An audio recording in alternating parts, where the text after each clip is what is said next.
সৃষ্টির ভিতরে একমাত্র প্রাণী মানুষ, যে সৃষ্টির ভিতরে সবচেয়ে অসহায়ত্ব নিয়ে দুনিয়াতে আসে।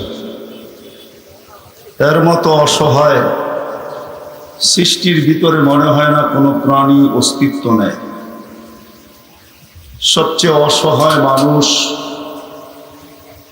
আবারও বলতেছি, সৃষ্টির ভিতরে সবচেয়ে অসহায় হিসাবে দুনিয়ায় আসে,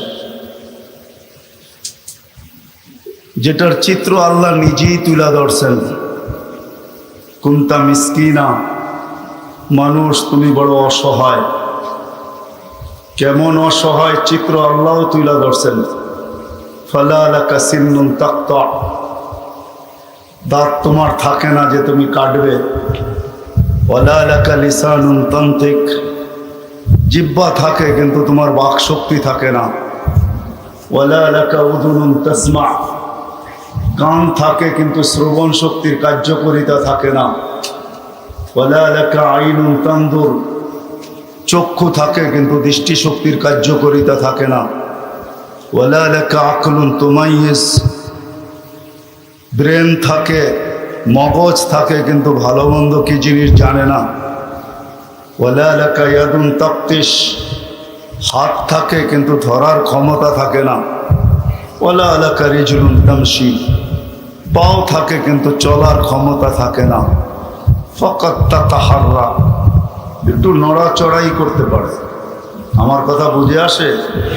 একটু পিছন থেকে নিয়ে যাইতেছি আর কি। কথা লম্বা হবে না, অল্পই হবে, শর্ট হবে, কিন্তু একটু পিছের থেকে নিয়ে যাইতেছি। আল্লাহ বলে তুমি নড়াচড়া করতে পারতে। কুনতা সগীরা, বড় ছোট ছিলে। কুনতা দাঈফা, বড় দুর্বল ছিলে। কুনতা জাহিলা, তোমার মতো অজ্ঞ তো কেউ ছিলই না, কোনো সৃষ্টিই না। মানুষের মতো অজ্ঞ কোনো সৃষ্টি দুনিয়াতে পা রাখে না। কোরআনও বলে ফালা তা'লামুনা শাইআ, তুমি কিছুই জানবে না। এই ছিল অসহায়ত্বের ছোটখাটো একটা চিত্র। এর আগে কি ছিলাম এটা তো সবার সামনে সুস্পষ্ট। এই জন্য আরেক হাদিসেরও একটা অংশ আছে, ইয়া ইবনে আদম মা কুনতা বিশাই, ও মানুষ তুমি কিছুই ছিলে না। হাল আতা আলাল ইনসানি হিনুম মিনাদ দাহর লাম ইয়াকুন শাইআম মাযকুরা, আলোচনার কোনো বস্তুই ছিল না। সত্য এটাই ছিল যে আমাদের কারো অস্তিত্ব ছিল না। ছিল যদি, তার এক জায়গায় আছে মা আম্মাহিনা, নিকৃষ্ট পানি ছিল। সলবি আবি কাওয়া ইবি উম্মি, নাইলে এই প্রবাদ বাক্য কোনোদিন আসতো না যে শিশুর পিতা ঘুমিয়ে আছে সব শিশুরই অন্তরে, পিঠের ভিতরে লুকায়িত আছে। আল্লাহ বলে বাপের পিঠে ছিলে, মার সিনায় ছিলাম। হ্যাঁ, একদিন আল্লাহ অস্তিত্ব দিছেন, যদিও অসহায়ত্বের চিত্রটা আমাদের সামনে। আর অস্তিত্ব দিছেন সমগ্র সৃষ্টির মতো না। সমগ্র সৃষ্টিকে আল্লাহ দুটা অক্ষর দিয়ে অস্তিত্ব দিছেন, একটা হলো কাফ, একটা হলো নুন। কোন বলতে দেরি, অস্তিত্ব লাভ করতে দেরি করে নাই, কিন্তু আমাদেরকে দুটা অক্ষর দিয়ে অস্তিত্ব দেন নাই। কুদরতি হাত দিয়ে আল্লাহ আমাদেরকে অস্তিত্ব দিয়েছেন। সমগ্র সৃষ্টিকে আল্লাহ 6 দিনে কমপ্লিট করছেন। বিশালত্ব পড়াইতে আমি আসি নাই, নাইলে দেখানো যায় কি বিশাল সৌরজগৎ, এটাও 6 দিনের অন্তর্ভুক্ত। আর বিশাল আকাশটা যে মাথার উপরে দাঁড়ানো, লা ইয়ালামু তাওলুহা আরদুহা ইল্লা হু, যার লম্বা পাশ আল্লাহ ব্যতীত কেউ জানে না। যদি জানতেন তাহলে আমাদের নবীজি আমাদেরকে অবশ্যই জানাইতেন।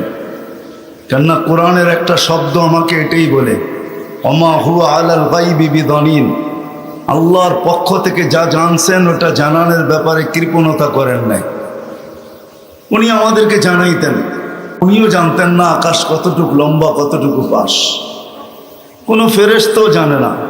আবার একটাও না, কিন্তু সাবা সামাওয়াতিন তিবাকা, একের পর এক 7টা। আবার প্রত্যেকটা এক সমান বড়ও না। আল উলা আমামা সানি কাহালকাতিন ফিল ফালা, নোয়াখালীর বিশাল কোনো ময়দান যদি নেওয়া হয় আর ওটার মধ্যখানে যদি ফুটবল রাখা হয়, তো ময়দানের তুলনায় ফুটবলটা যেরকম ছোট, প্রথম আকাশটা দ্বিতীয়টার সামনে এরকমই ছোট। প্রত্যেকটা আকাশ দ্বিতীয়টার সামনে এরকম ছোট। এটাও 6 দিনের অন্তর্ভুক্ত। সমগ্র সৃষ্টি হতে পারে জিবরিল আলাইহিস সালাম অনেক বড়, কিতাবে যাই পাওয়া যায় ফাইদা রাসু ফাওকা সাবঈ সামাওয়াত, আসল রূপ যখন ধারণ করেন তো মাথা 7 আকাশের উপরে চলে যায়। রিজলুহু তাহতা সারা, পাও 7 জমিনের নিচে চলে যায়। সিত্তুমিয়াতু জানা, 600 ডানা। লাউ কাশাফা জানাহাই লাগাত্তাল মাশরিক ওয়াল মাগরিব, 2 সীমান্ত ঢাকা যায়। উনিও 6 দিনের অন্তর্ভুক্ত।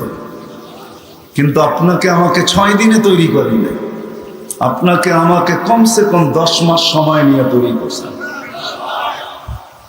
এক তো আমরা 2 অক্ষরে অস্তিত্ব আসি নাই, এক তো আমরা 6 দিনের অন্তর্ভুক্ত হই নাই। আল্লাহ আমাদেরকে কুদরতি হাত দিয়ে তৈরি করছে। কিন্তু হইলে কি হবে? আফসোস, সৃষ্টির ভিতরে যেরকম মানুষ অসহায় দুনিয়াতে পা রাখে, সৃষ্টির ভিতরে একমাত্র একটাই প্রাণী, কেননা জিন্নাতকে দেখিও না, এদের সাথে কথনও হয় না, বিদায় এদেরকে সম্বোধন করার প্রয়োজনও মনে করি না। মানুষই একমাত্র প্রাণী যে সব কিছু পাওয়ার পরে হারায় যায়। আজকে নোয়াখালীর যুবকদেরকে দেখেন, নোয়াখালীতে আমি বেশিরভাগ আসি না, একটা কারণ আছে, কেননা সমুদ্রে পানি ঢেলে কোনো লাভ নেই। নোয়াখালী হলো সমুদ্র, যার ঘরে ঘরে আলেম। ছোটবেলার থেকে কায়দায় প্রথম আঙ্গুল যেটা রাখছি ওটাও নোয়াখালীর হুজুরই ছিল। বিদায় নোয়াখালী যেটা আলেমের দেশ, গড়ে গড়ে আলেম, অলি গলিতে আলেম। এইখানে ওয়াজ করে কি হবে? যেইখানে কেউ যায় না ওইখানে গেলে ভালো হয়। এই জন্যই জীবনটার বেশিরভাগই কাটায় দিছি ওই জায়গায়, যেইখানে কেউ যাইতে চায় না ওইখানেই আমরা প্রস্তুত, ঘুরা ঘুরা জীবনটা কাটাইতেছি। এই জন্য নোয়াখালীতে ওয়াজ করার প্রয়োজন মনে করি না। কিন্তু যখন আইসেই গেলাম তো একটু বুঝাইতে চেষ্টা করতেছি যে নোয়াখালীর মতো জায়গায়ও যুবক ও যৌবন পায়া হারায় গেছে, রূপসী ও রূপ পায়া হারায় গেছে, টাকাওয়ালা ও টাকা পায়া হারায় গেছে, সম্পত্তি আলো সম্পত্তি পায়া হারায় গেছে, যে যেইখানে আছে। এই জন্যই আল্লাহ সৃষ্টির ভিতরে একটা সৃষ্টিকেই বলছেন কুতিলাল ইনসানু মা আকফারা, ও মানুষ তোর মতো হতো, তোর মতো অকৃতজ্ঞ তো কেউ নাই। ও মানুষ, তুই অকৃতজ্ঞ হলি কি করে? সমগ্র সৃষ্টিও যদি অকৃতজ্ঞ হয়ে যেত তাহলে হয়তো মনকে বোঝানো যেত, কিন্তু মানুষ কি করে অকৃতজ্ঞ হলো, যাকে আল্লাহ কুদরতি হাত দিয়ে অস্তিত্ব দিলেন, যাকে নিশ্চয় অস্তিত্ব দেওয়ার পরে কুদরতি হাত দিয়ে সাজাইলেন। দিন যাইতেছিল, আল্লাহ সাজাইতেছিল, সাজাইতে সাজাইতে একটা পর্ব আসছে। হায় হায়, নাইলে আল্লাহ কোনোদিন এই কথা বলতেন না, লাকাদ খালাকনাল ইনসানা ফি আহসানি তাকওয়িম। মানুষ, তোর মতো রূপ, তোর মতো গঠন আমি সৃষ্টির ভিতরে কাউকে দেইনি। মানুষের মতো গঠন আল্লাহ কাউকে দেন নাই। যদিও প্রবাদ বাক্যটা ভুল যে পরীর মতো সুন্দর, পরী যদি সুন্দর হইতো তো আল্লাহ পরীরই কসম খাইতেন, মানুষের জন্য কেন বলতেন লাকাদ খালাকনাল ইনসানা ফি আহসানি তাকওয়িম? তো আল্লাহ পরীকেই বলতেন তোমাকে সবচেয়ে সুন্দর তৈরি করছি। আল্লাহ তো পরীকেও বলেন নাই, আল্লাহ তো ফেরেশতাকেও বলেন নাই যে তুমি সৃষ্টির ভিতরে সবচেয়ে গঠনগত দিক দিয়ে সুন্দর। নূরের তৈরি হইতে পারে, নাফরমানি করে না, এটাও মানি, কিন্তু সবচেয়ে গঠনগত দিক দিয়ে মানুষই সবচেয়ে সুন্দর।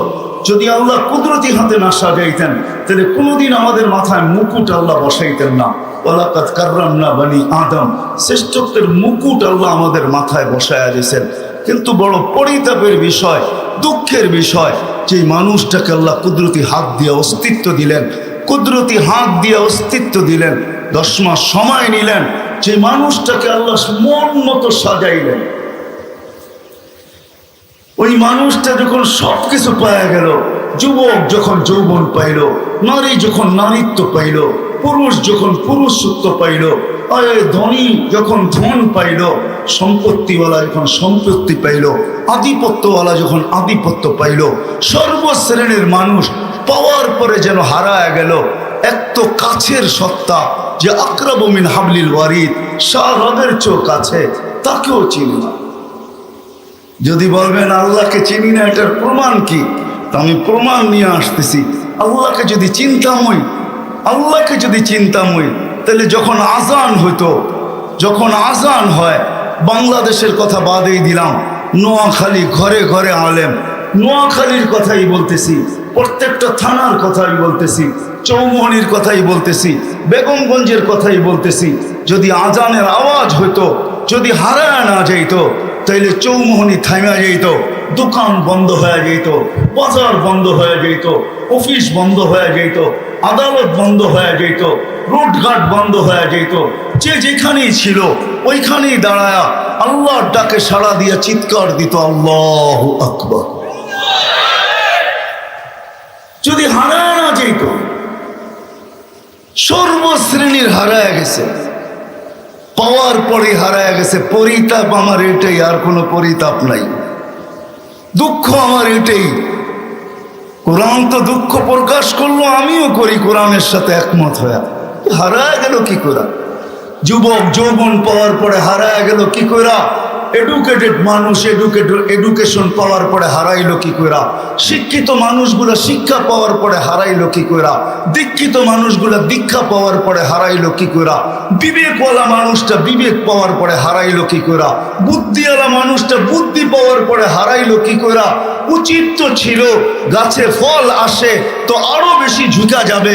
উচিত তো ছিল সবকিছু পাওয়ার পরে মালিকের কদমে চলে আসা, যে মালিক তুই ডাক দিছিস, আমি আর দূরে থাকতে পারি না।